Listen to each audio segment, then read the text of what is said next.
to a nearby door. Robin immediately closes it and the guy's arm gets trapped, meaning it'll break when the effective power stops. At that moment Wallace finally brings down the thick door, only to discover Robin has broken the computer with an axe and escaped through the emergency hatch. As the ship takes off, Frank takes more power before retrieving his gun and continuing his search. Meanwhile, Art reveals he's had a power dose in his mouth all along and convinces the guard to let him go to avoid the consequences of his powers.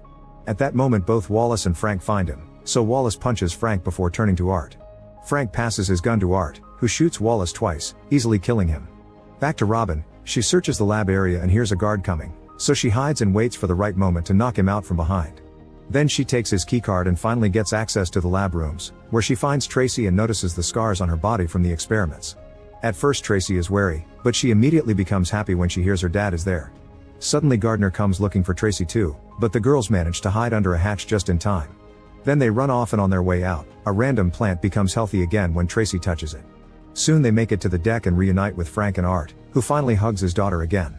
The group tries to find their way out among all the containers only to suddenly be blocked by a guard with the power to make his bones grow out as weapons. A fight ensues and the guy cuts Art's weapon in half with his bones, so Art picks up a metal rod to defend himself.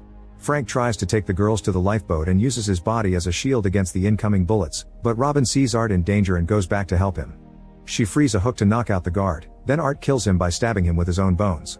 Afterward Art rushes to the lifeboat to reunite with the others, but Robin is caught by the guards and Gardner asks for Tracy in exchange for Robin's life.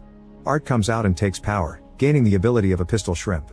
This allows him to vaporize the water around him and shoot extremely hot shock waves that kill all the henchmen in seconds. Robin jumps out of the way just in time as all the containers are brought down and a crane falls on top of Gardner. Art passes out because his body can't stand so much power, meaning he's about to die. However, Tracy immediately comes to his side and heals him with her powers. Now the